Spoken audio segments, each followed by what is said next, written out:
السلام علیکم.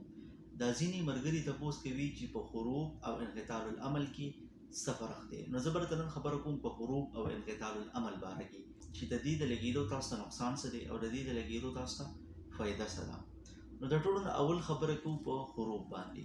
ګورې دا حروف د کفیلانو سره یو داسې هتیار و چې کله به یې عمال خوښ نه و یا به څه مسله وه نو بس تاسو بسې به یې په اسانه باندې ولګو.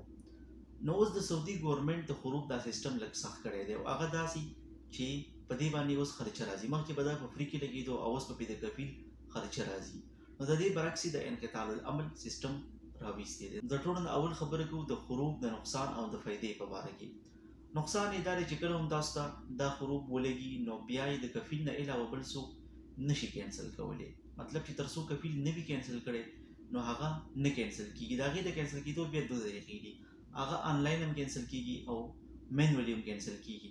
آنلاین مطلب په 15 دن کې چې ستاسو کفیل ستاسو حروف کینسل کېدل وغواړي نو کینسل کولی شي. 15 دن نه پس که کینسل کول غواړي نو بیا به جوازاتو ته ځي، د هغه ځای نه به کینسل کېږي. دی نقصان و. فایده یې دا ده چې تاسو نور سم نشئ کولی، واپس په خپل ملک ته راځئ. او که چېرته کفیل ستاسو حروف کینسل کړي مطلب هغې کینسل کول غواړي نو د هغې نه پس تاسو بیا دغه کفیل سره هم دوباره پاتې کېدی شي او تاسو ته بیا کفاله هم کولی شي، خو شرط پکې دغه دی چې اول به ستاسو کفیل کینسل کوي. نو دا د حروف نقصان او فایدې وي.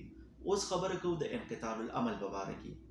انقطاع العمل سعودي عرب اوس یو نوی سیستم راویستی دی چې دا به کفیل یا کمپني تاسو ته لګوي.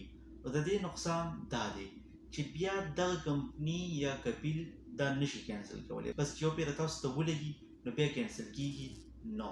فایده یې دا ده چې تاسو په اسانه باندې کفاله هم کولی شئ بلې کمپنۍ ته یا کفیل ته او خپل ملک ته هم پې دوباره سفر کولی شئ، راتلی شئ پې.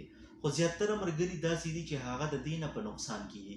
او څنګه په نقصان کېږي نو هغه داسې چې تاسو ته دوباره بیا همدغه کمپني یا کفیل آفر وکړي چې ته ما سره نوی کانټریکټ ساین کا. انقطاع العمل د لګېدو نه پس تاسو ته بیا وایي چې ما سره دوباره کانټریکټ ساین کا. نو داسې غلطي تاسو هیڅ چرې هم مه کوئ. کوشش کوئ چې تاسو بیا نوی کمپنۍ یا کفیل ته د ټرانسفر کولو کوشش تاسو وکړئ چې تاسو ته ټرانسفر وکړئ. ځکه که چېرته تاسو ته ټرانسفر ونه کوئ او دوباره تاسو د هغې سره کانټریکټ وکړئ نو په راتلونکي وخت کې به ستاسو کفاله نه کېږي. تاسو به نوې کمپنۍ یا کفیل ته کفاله نشئ کولی. نو دا د حروف او د انقطاع العمل فایدې او نقصانات وو. که چېرته ستاسو څه کوېسچن وي د ویزو ریلیټډ یا داسې د حروف د بل څه مطلب د سعودي عرب باره کې څه سوال وي نو ما نه په کمنټ کې هم تپوس کولی شي او په مسنجر کې هم.